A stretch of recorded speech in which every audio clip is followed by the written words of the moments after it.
Warahmatullahi wabarakatuh. Apa kabar anak semua? Alhamdulillahirrahmanirrahim. Mudah-mudahan tetap dalam keadaan sehat walafiat dan selalu dalam lindungan Allah Subhanahu wa taala. Amin ya rabbal alamin.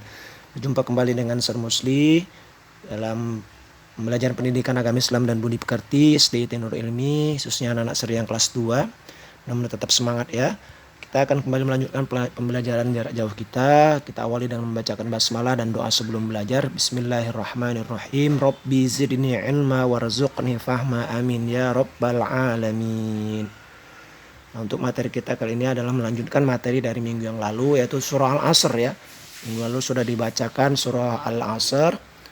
Nah, kali ini kita akan memahami pesan di dalam surah Al-Asr. Pesan di dalam surah Al-Asr. Adapun tujuan pembelajaran kita yaitu terbiasa membaca Al-Quran.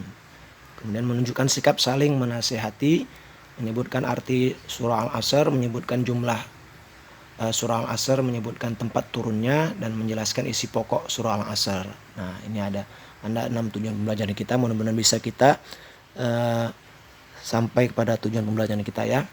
Nah, baik, yang pertama surah Al-Asr. Nah, materi kita terdapat di dalam buku Pak En juga, halaman 15, bisa dilihat ya. Nah, surah Al-Asrnya kemarin sudah dibacakan, alhamdulillah ya. Nah, saya akan ulangi kembali membacakan surah Al-Asr. Bismillahirrahmanirrahim. Wal 'asr innal insana lafi khusr illa alladhina amanu wa 'amilus solihati wa tawasaw bil haqqi wa tawasaw bis sabr. Yang artinya, demi masa, sungguh manusia berada dalam kerugian, kecuali orang-orang yang beriman dan mengerjakan kebajikan, serta saling menasihati untuk kebenaran dan saling menasihati untuk kesabaran. Quran Surah Al-Asr, surah ke-103 ayat 1-3. Nah, demikian tadi bacaan surah Al-Asr beserta artinya. Nah, dari bacaan surah Al-Asr beserta artinya tadi dapat kita melihat apa pesan atau kandungan surah Al-Asr. Ya, yang pertama, orang yang merugi adalah orang yang tidak beriman. Nah, orang yang merugi adalah orang yang tidak beramal soleh. Ya, tadi disebutkan di ayat kedua ya, innal insana lafi khusr, sungguhnya manusia semua merugi. Nah, siapa yang merugi lagi? Orang yang merugi adalah orang yang tidak saling menasihati dalam kesabaran. Orang yang merugi adalah orang yang tidak saling menasihati dalam kebenaran. Nah, sedangkan orang yang tidak merugi atau beruntung adalah orang yang beriman, beramal soleh, saling menasihati dalam kebenaran dan kesabaran. Nah, jadi orang yang merugi itu ada 4, yaitu yang tidak beriman, tidak beramal soleh, tidak saling menasihati dalam kesabaran, dan tidak saling menasihati dalam kebenaran. Sementara yang beruntung juga ada 4, yaitu yang beriman, beramal soleh, saling menasihati dalam kebenaran, dan saling menasihati dalam kesabaran. Nah, inilah dia pesan atau isi kandungan dari surah Al-Asr. Nah, jadi kalau kita mau jadi orang yang beruntung, ya, kita harus melakukan yang 4 ini. Apa itu? Beriman, beramal soleh, saling menasihati dalam kebenaran dan kesabaran. Nah, inilah dia pesan dari surah Al-Asr. Nah, adapun intisari atau kesimpulannya ada 2. Yang pertama, surah Al-Asr mengajarkan kita untuk menggunakan waktu dengan sebaik-baiknya.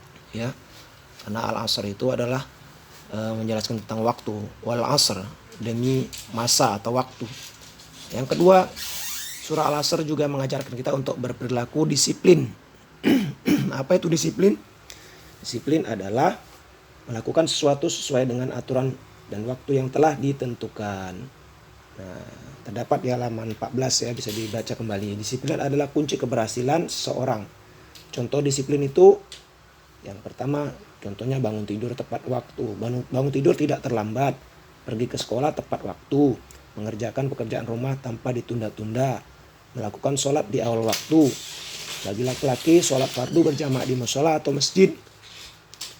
Dan melakukan ibadah lain sesuai waktunya. Nah, ini contoh-contoh disiplin ya. Disiplin itu menaati aturan, melakukan sesuatu ya sesuai dengan aturan dan waktu yang telah ditentukan. Nah, inilah dia pesan atau intisari dari surah Al-Asr. Mudah-mudahan bisa kita mengamalkannya ya.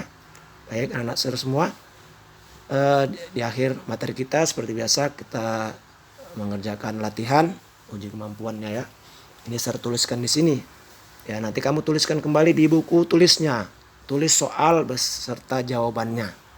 Ya, kemudian yang pertama jangan lupa tulis tanggal dan nama kamu di kolom atas buku latihan ya, buku tulisnya ya, supaya nanti saya mudah melihat ketika mengoreksi. Nah, karena banyak sekali di galeri ser itu yang hampir sama ya. Ini tidak ada namanya, jadi sulit untuk mencari kembali karena harus membuka kembali satu persatu WA-nya. Jadi ya saya minta tolong ditulis nama kamu di atas kolom buku tulisnya ya. Tulis soal beserta jawabannya. Ada 10 pilihan berganda dan 5 isian ya. Nah, ini ada 5 ya. Mudah-mudahan bisa dikerjakan. Tetap semangat. Ya, mohon maaf atas kekurangan dan kesilapan. Mari kita tutup dengan ucapan hamdalah. Alhamdulillahirabbil alamin. Assalamualaikum warahmatullahi wabarakatuh.